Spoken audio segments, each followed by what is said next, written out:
studying The Way of the Bodhisattva. That was a sermon preached by Shantideva, 700 AD. The reason why I love this text is just so human, you know. I think people deify Shantideva. He was a wonderful scholar, monk, practitioner, but if you really listen to what he's saying, he doesn't deify himself at all. You know, in fact, he's self-deprecating a lot of times, and it makes a connection to me, my imperfection. And so that's why I love this text. So we'll read a little bit, then we'll have an open discussion, then we'll get into our chanting. We'll do the sitting meditation, the walking meditation, some shrine work, some more chanting, then we'll close. Sound good? All right. Well, let's see what he has to say. And like I said, it's your first time here. We're very laid back. So if you need to pull up a chair, or you need to grab some more cushions, don't feel afraid to, none of us know anything. So if you want to share something, you're like, I'm afraid I might say the wrong thing. I don't know enough about Buddhism to, get in the conversation. Don't worry about any of that stuff. Nobody's an expert except for Josh, and that's in motorcycles. So we're not talking about motorcycles today. Right?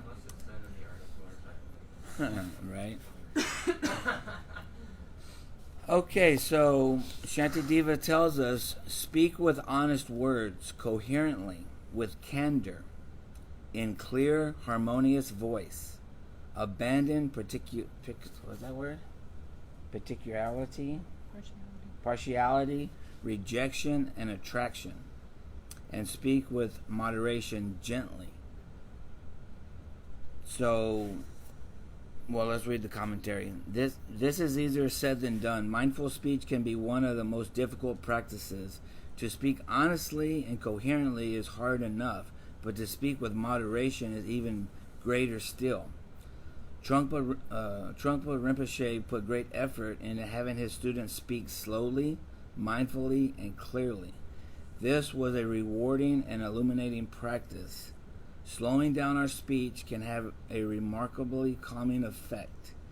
It can also make us nervous.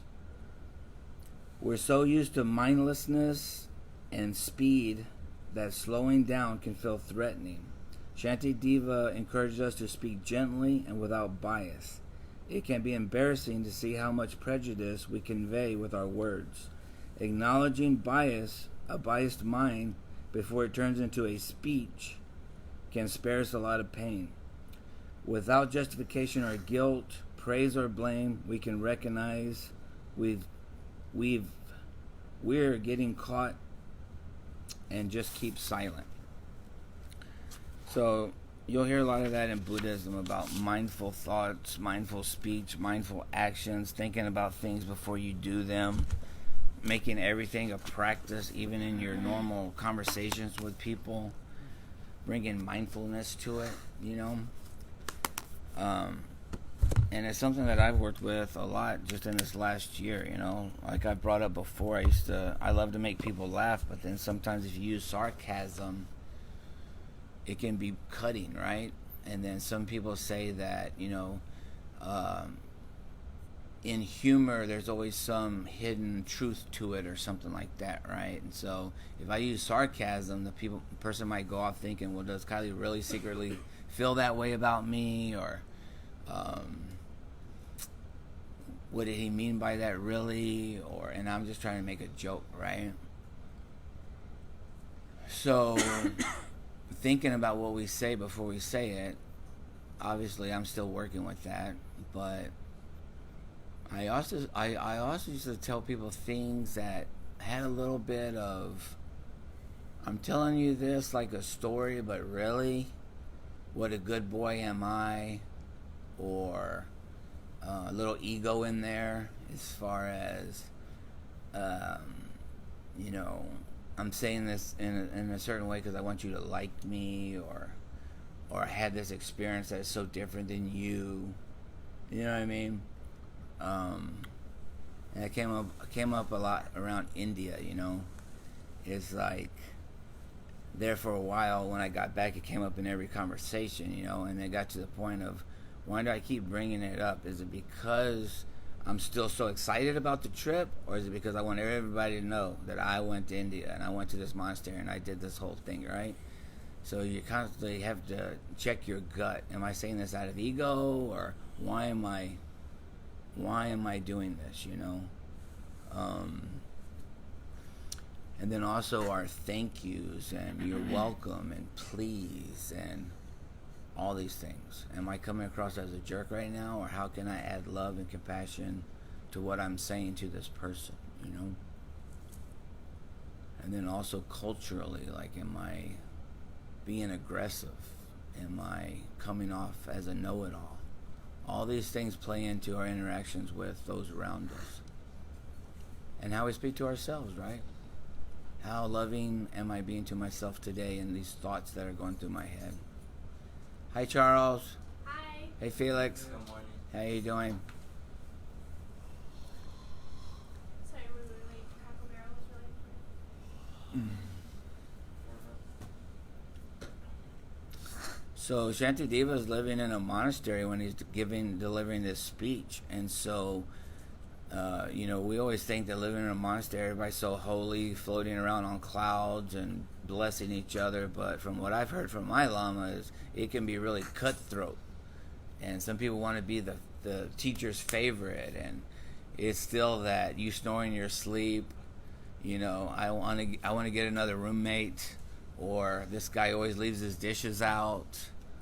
You know, so there's even that stuff. You know, even though these guys are monks and nuns living in monasteries, that doesn't take away their humanness. You know, and living in small quarters around each other, with the added stress of trying to live by these certain vows and celibate and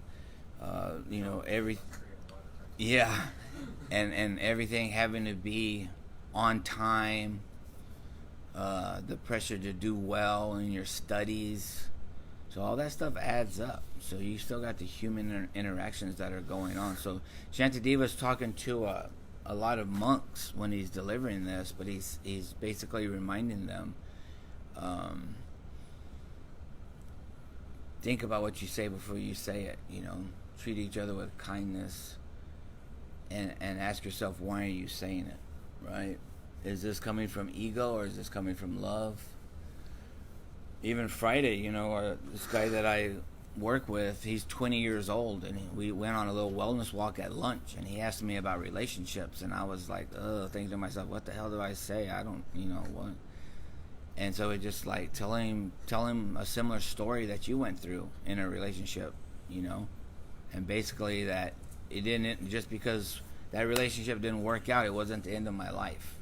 Here I am 20 years later or whatever, and I'm still standing, So I basically just kind of told him that story, and no direction or advice or anything else. It was just basically, hey, I went through some shit, and I thought it was going to work out. It didn't work out, but here I am, several relationships later. And so if even a year ago, I might have been given advice, and you should do this, and man, I know exactly what you should do, right? But thankfully, from meditation and study and practice and looking at my own mind, I was like, all I can do is tell them about something similar that I lived through, Anyway. No, go for it. actually, I lived in two Buddhist temples in my 20s. One year Zen Buddhist in Northern California. And it was pretty positive. It was kind of like a family, honestly. The other one wasn't as cool as the first one, but as far as like the feeling, but kind of an incredible experience when you wake up at 4 in the morning and pray with people for silence for 2 hours, and you work during the day, and at night you pray for 2 hours with people.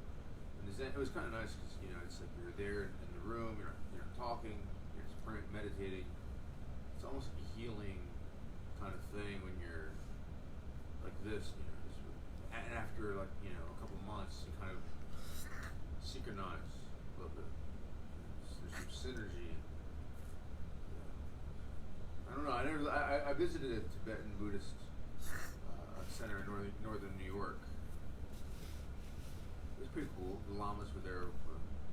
Pretty cool. But I didn't. It wasn't like I didn't practice there very long. So in the 2 monasteries that you lived in, how many people did you live with there?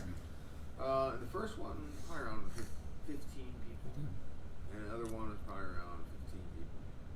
One was in the wine country in Northern California. The other one was in Berkeley, California. So, big house. And basically, we'd wake up early in the morning, real early, 4 o'clock. We'd pray for 2 hours, and then except for lunch and dinner, we'd work. We all had different assignments. To prepare the food? Or? Well, that was the cook. It was also, 82 acres of land. So, my job was kind of like me and my friend Dustin. We were kind of like grounds crew. He was a really good guy. It's kind of we became really good friends. Because we were at the same age, and he was a cool guy. We would walk around the land, clearing anything. Yeah, actually, I lived there in my 20s, but I still keep in contact with them on Facebook. They still text me here and there, just let me know how I'm doing. The Roshi there was a Jukushu Pon Roshi, who was a student of Suzuki Roshi from San Francisco. He was his number 2 student. He's trained with Suzuki Roshi since the 50s. Wow. It's a pretty cool guy. That's awesome. Thank you, Carlos. Yeah. All right, mindful speech. Anybody identify with that? Did you point at your roommate? We were literally having this conversation on the way up here about words that we default use. Okay. Tell me about it. I'll tell you about my word. And, sorry, bro. All right. So we're just having this conversation how we will use default words a lot of time, and I'll say chill a lot. Just in general, I just say chill all the time. And I was thinking, this kind of creates a sense of ambiguity. Okay. I could use that word when I'm trying to express some sentiment, some feeling. Instead, I just use the word chill. Oh, that movie was chill. That doesn't really say how I really felt about that movie, but it's not very mindful. It's kind of just like the easy road. It's chill. Or whatever. So words like that where it's not whatever, it's not chill. It's actually something a little more mindful. Mm-hmm. Unless it is whatever or chill. What happens when chill is the right word? Yeah, then it is. But you can always ask, what's so chill about it? Chill. What made it so chill? Yeah. But I'm annoying to ask a lot of questions.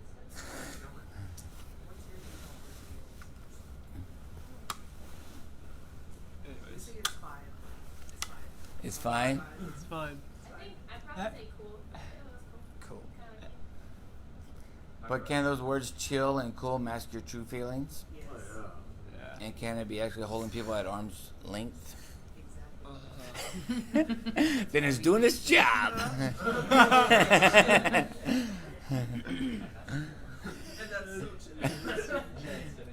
Fine.